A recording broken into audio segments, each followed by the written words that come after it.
Et je vous l'annonçais en titre, la journée mondiale du cocotier se tient habituellement le 2 septembre.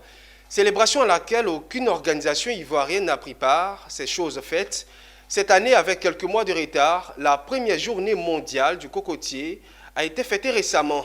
Une journée ponctuée par la signature d'une convention entre le CNRA et la Fédération ivoirienne de producteurs, exportateurs et industriels de coco.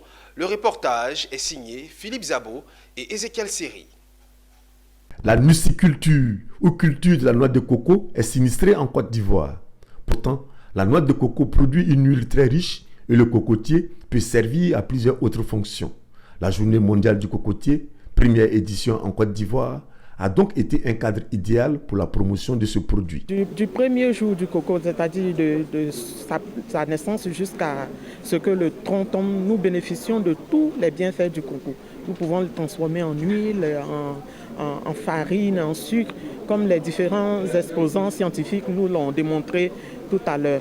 Et nous, notre objectif, c'est de pouvoir lutter contre le chômage en Côte d'Ivoire. Moment fort de cette journée, la signature d'une convention entre la Fédération ivoirienne de producteurs, exportateurs et industriels de coco et le CNRA.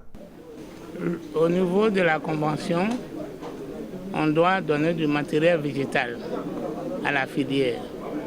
On doit faire en sorte que tous ceux qui vont s'installer pour faire la culture, que ceux-là soient encadrés comme il se doit pour une meilleure productivité de la spéculation. La journée mondiale du cocotier s'est refermée par la présentation des produits issus du cocotier.